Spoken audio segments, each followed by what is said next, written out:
বিসমিল্লাহির রহমানির রহিম। আজকে আমি আসছি হচ্ছে গিয়া ফাহিলের একটা মার্কেট। মানে ফাহিল হচ্ছে গিয়ে একটা মার্কেট এরিয়া। তো মার্কেট এরিয়া আসছি এখানে ওই যে গ্রিন হাইপার মার্কেটে যাওয়ার ঢুকবো আমি। আমার আসলে ডিউটি ছিল এদিকে। আমি ডিউটি শেষ বলতে ওদেরকে নামাই দিয়া আমার বাসার যারা আসছে ওদেরকে নামাই দিয়া পরে এই যে আমি আসছি এখন মার্কেটে ঢোকার জন্য। তো এখানে হচ্ছে গিয়ে এই যে দেখা যাচ্ছে এটা গিয়া সাইকেল। এখানে আসলে মেক্সিমাম তো আসলে বাচ্চাদের সাইকেল এগুলো। এগুলো বাচ্চাদের হওয়ার কারণ হচ্ছে গিয়া এখানে তো মানি বড় মানুষের সাইকেল চালায় না।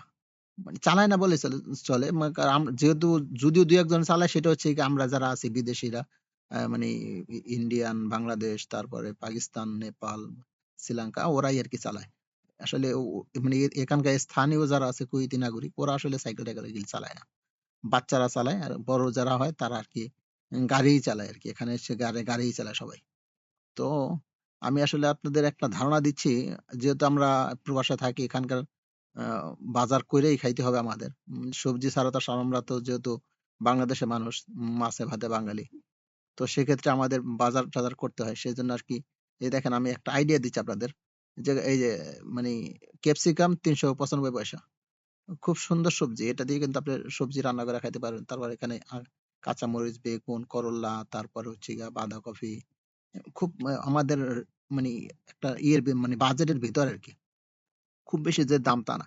আবার এটা সেম যদি আপনি আমাদের মানে যেটা আমরা মানে আরবিতে বলে জামিয়া মানে আমাদের মানে এক এলাকার কাছাকাছি যেটা থাকে সেখানে কিন্তু দামটা বেশি। দেখেন এখানে এই যে বাঁধাকপি দেখা গেছে কম দাম। আর ওই সেম ওইটা যদি আপনি আমাদের মানে আপনার বাসার কাছে কিনতে যান সেখান থেকে তো অনেক দাম নিবে। তো সেক্ষেত্রে যদি যখনই আপনারা আসেন একটু মার্কেট এরিয়ায় আসেন তো ওখান থেকে নিয়ে নিলে আমার কাছে সবচেয়ে বেশি ভালো মনে হয়। দেখেন এখানে মিষ্টি আলু আছে।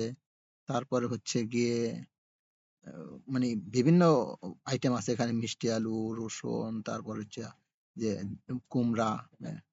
তারপরে কচুরমুখী অনেকগুলো আছে। তবে এখানে আসলে কি মানে যেহেতু গ্রিন হাইপার এ একটু সস্তা পাওয়া যায়। যেহেতু আমরা এখানে আসছি টাকা কামাই করার জন্য। আমরা যদি এখানে বেশি দাম দিয়ে খাই তাহলে তো হইল না। এই দেখেন জয়তুনের তেল আছে, চাইলের বস্তা আছে। এখানে মোটামুটি সবকিছুই আছে আলহামদুলিল্লাহ। এখান থেকে সবকিছু নিতে পারবেন। তবে এ দাম কম আরকি। এখানে আরকি দামটা খুব একটা বেশি না। যারা নতুন আছেন তারা আরকি আইডিয়া নিতে পারলেন যে হ্যাঁ, আমি গেলে পরে এখান থেকে নিতে পারবেন। এখানে কিন্তু আসলে আপনার শুধু ইয়া না মানে এই সবজি না, এখানে সবকিছুই আছে। কাপড়-চোপড় থেকে শুরু করে সবকিছু আছে। হয়তো আমার হ্যাঁ, এত সময় হইবে না আজকে। আমি আরেকদিন আপনারা আইসা আবার এই যে কাপড় দেখাবো। কাপড়ও কিন্তু একদম মানি খুব আপনাদের অ্যা বাজেটের ভিতরেই পাবেন এখানে। এই যে এখানে মাংস আছে। দেখেন আমাদের বাংলাদেশে কিন্তু গরুর গোস ৮০০ ৳১,০০০ কেজি। এখানে কিন্তু এই যে গরুর গোশত না এটা মহিষের গোস। হ্যাঁ, মহিষের গোছের এখানে দাম কিন্তু খুব একটা বেশি না। দাম হচ্ছে গিয়া আ আ ১ দিনার ৮৫০ পয়সা। তার মানে বাংলা টাকার ৳৮০০ ধরেন। আলহামদুলিল্লাহ। আমরা আসলে এখান থেকে চাইলে আমরা যে কেউ নিয়ে খাইতে পারি। তো আলহামদুলিল্লাহ। প্রিয় বন্ধুরা আমাকে দেখেন, আমাকে সাপোর্ট করেন। আপনাদের উৎসাহ এগিয়ে দিবে আমার আগামী পথ চলা। সালামু আলাইকুম ওয়া রাহমাতুল্লাহি ওয়া বারাকাতুহু।